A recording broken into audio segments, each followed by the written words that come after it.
سلام عليكم. والآن مع الجزء الثاني من الرحلة رقم 1 ألمانيا مصر رايح جاي. أنا كنت كلمتكم في الجزء الأول عن بعض الحاجات اللي مريت بيها أثناء الرحلة، وده الجزء الثاني من الحكاية. أولا خليني أقول لكم إنها بلد جميلة حلوة نضيفة كده، بس انتوا عارفين كل بلد ليها دايما الصورة النمطية الخاصة بناسها. يعني مثلا يقولك الطلاينة حبوبين، اللاتشينوس حمائيين، المصريين يعني في ناس بتقول حميميين وفي ناس بتقول حرامية. طبعا انا شهادتي مجروحة فينا فاحنا ممكن نعدي الموضوع ده، لانه عامة انا اصلا ما بشجعش الصورة النمطية. انا رأيي من التجارب اللي انا بمر بيها بطلع بيه، وعليه اول ما وصلت قلت حسب الرزق احنا هنشوف الناس عاملين ازاي وهي بقى يلا. المهم دخلت محل كنت بشتري حاجة شوبينج بقى، يلا نصرف تبذير. وبعدين هو انا حفظت بالظبط 3 كلمات: هالو، دانكشن، تشوس. هالو واضحة، دانكشن يعني شكرا، تشوس يعني باي باي، والحساب بيبقى مكتوب وانتهينا خلاص.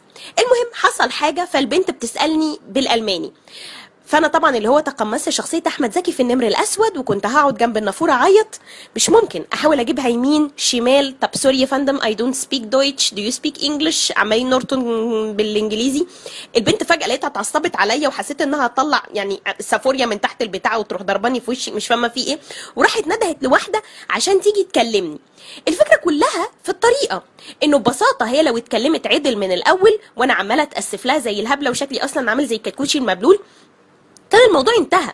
وفي النهايه بقى كل ده عشان تقول لي ايه؟ انها معهاش فكه. كنت ببساطه اقول لها خلي الباقي عشانك، يلا ربنا يهدها. المهم الموقف التاني، كنا تايهين وانا قررت اروح اسال سواق اتوبيس كده، كان واقف بياكل تفاحيه.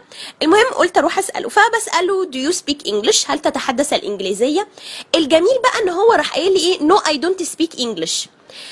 هو انا حسيت ان انت واضح انك بتتكلم انجليزي، بس واضح انك مش عايز تتكلم معايا، ده موضوع تاني. فيعني اللي هو ايه، فبرضه للمره التانيه كان الاتيتيود دمه تقيل. طبعا الموقفين دول لا يعمموا اطلاقا، لان انا قابلت ناس كتير لطيفه جدا جدا جدا، لكن الفكره كلها ان انا طلعت بخلاصه معينه، وهي اني ما عنديش ازمه انك تعتز بلغتك خالص وتحاول تحافظ عليها، ده شيء عظيم.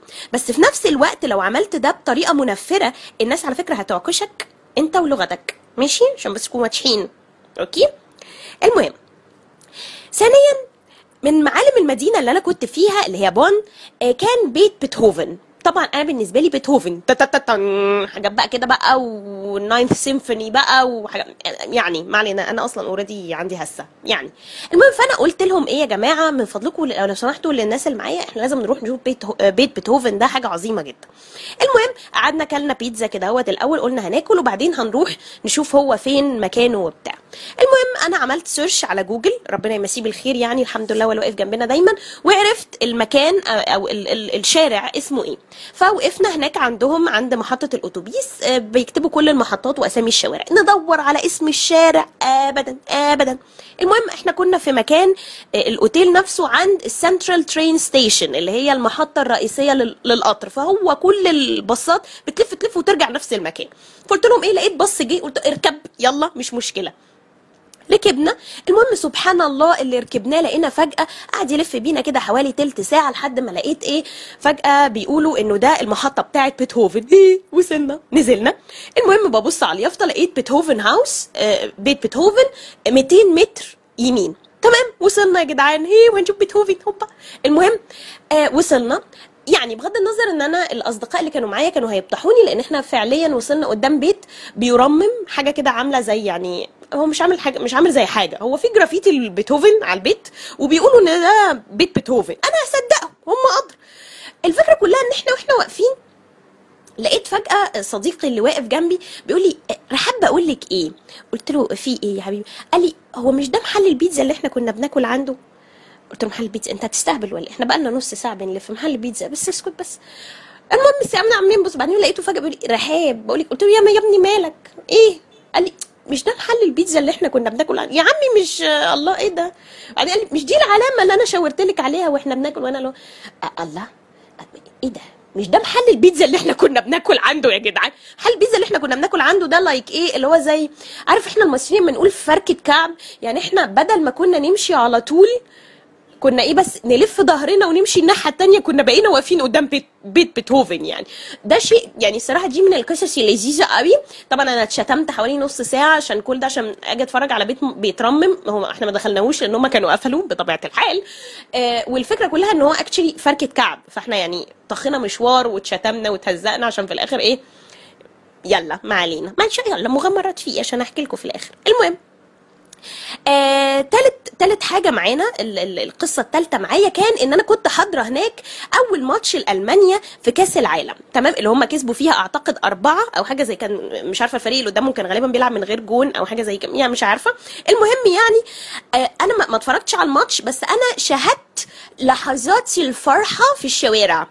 يا لهوي، مصر مصر مصر بالظبط، ازايز بيره بتتحدف وناس بتبوس بعض ومليطه مليطه، حاجه كده جميله كانك طالع من فيلم 1-0 في الشارع، مش ممكن، حاجه فظيعه. لدرجه ان انا كان في واحد كده بيسكر كان عمال بيحدف علينا بيره من فوق. طبعا للاسف يعني احنا مش بنشرب بيره اكيد يعني، تفاصيل زي ده. المهم ان احنا كنا معديين يعني، كنت عارف اللي هو بتحاول انك ايه، بترقص البيره مش عايزه تيجي عليك، فهو كان عمال يحدف لانه كان بيحدف بهستيريا، وغالبا هو كان واضح انه كده بس فرحان. ده حب الوطن واحساس بجد فعلا. انا لو الاهلي كان بيلعب وكسب 4 نفس بالظبط الاحاسيس الجياشه اللي هم كانوا بيمروا بيها انا امر بيها يعني، فانا هفرح الاهلي اكيد اكتر من المنتخب عشان بس نكون واضحين يعني. تمام. رابع حاجه وهي الاخيره، اليوم اللي قبل السفر، ودي من اجمل الحاجات اللي حصلت للامانه. انا زي ما قلت لكم انا كنت حاجزه سنجل روم وفي الدور الرابع اللي هو اخر دور في الاوتيل. وفجأة أنا سمعت كده صوت زي صوت أوبرالي كده، مجموعة من البشر بتغني مع بعض، أنا مش فاهمة فيه إيه. ففتحت الشباك ببص قدامنا عمارة كده صغيرة، ميني عمارة، لقيت ناس عاملة عشاء وواقفين بيغنوا مع بعض. للأمانة I invaded their privacy وصورت. هم طبعا ما كانوش باينين بس أنا صورت عشان الصوت يطلع، لأن هم كانوا فعلا بيغنوا بطريقة جميلة جدا جدا يعني. لو خلتني أنا نفسي فضلت كده واقفة مذهولة وقلت الله إيه ده، هم بيعملوا إيه. اللي كانت حاجة حلوة جدا وبتنم عن قد ايه الناس دي بتحب برضو انها، حتى وان كان بيتقال عنها انها ستيف وان هم بيشتغلوا كتير وان هم كده، ان هم احيانا برضو بيستمتعوا واحيانا بيهفن وبيغنوا حلو كمان. انا معرفش، ممكن كانوا اعتقد ان هم كانوا ناس يعني بروفيشنالز او حاجة يعني، تفاصيل زي ده. المهم فدي كانت من الحاجات الجميلة جدا جدا اللي انا حبيتها اخر يوم قبل السفر. وفي النهايه دي كانت بعض المواقف اللي حصلت لي. باقي المواقف اللي حصلت لي هناك، هي في مواقف تانية بقى انا مش عارفه اعمل لكم جزء ثالث ولا لا، بس اعتقد ان كفايه عليكم كده. بس كل اللي عايزه اقوله انه تجربه السفر دي تجربه عظيمه جدا، لان انت بتشوف اماكن جديده وبتقابل ناس جديده، فبتتعلم حاجات جديده وبتعرف حاجات مختلفه جدا عن العالم خارج السحابة السوداء اللي احنا عايشين فيها. بس برضو علشان نكون واضحين، انا كتبتها قبل كده انه غالبا يمكن هو العيب فيا ان انا شخص يصعب يعني، من الصعب ان انا انبهر او حاجه، لان انا كنت فاكره ان انا هتحول اللي هو الشخص بقى ايه القروي الذي نزل الى المدينه فحضن عمود النور. ما حصلش خالص. انا حبيت المكان وشفت ان هو جميل وشفت كل حاجه، بس للامانه وارجوكم بلاش تنزل موسيقى رأفت الهجان. لا استنى يا محسن ممتاز، ثواني دي واحده بس عشان بخلص ساوند كلاود. يعني فعلا على الرغم من كل دوت، وانا داخله بالطياره كده هوت للاجواء المصريه، طبعا ما كنتش شايفه حاجه لان السحابه السوداء رجعت بتاع 4 عفره والجو دوت، والطوب الاحمر بقى بتاع العمارات من فوق، منظر عظيم عظيم بجد، بتبقى داخل من خضار لحاجه تانية، حاجه رهيبه. فكنت فجاه قاعده في الطياره على خطوط مصر للطيران، اللي هي خطوط عظيمه طبعا، اللي منكم سافر على مصر دي حاجه ما علينا، كانك راكب التوربيني بالظبط. فجأة لقيتني بمنتهى الأريحية قدام الناس كلها في الطيارة عمالة أغني وأقول راجع لفوتشي وبشكيري، راجع لحمامي وسريري، اللي هو بجد يعني الواحد راجع بيته يا جدعان، راجع وطنه. هنعمل إيه؟ هي مطلعة دين أبونا بس إحنا بنحبها يعني. أنا حرف النون، معلش أنا آسفة إني جمعتكم، بس بنحبها غالبا، احتمال يعني، ما علينا. المهم انه مش من الحلو جدا انك تشوف حاجات جديده، بس في نفس الوقت يا ريت الحاجات الجديده دي ما تخليكش برضو انك تنسى او ما تشتاقش لبلدك يعني. افوره زي ده، ما علينا. المهم ميرسي يا جماعه ورمضان كريم، وسيو ليتر.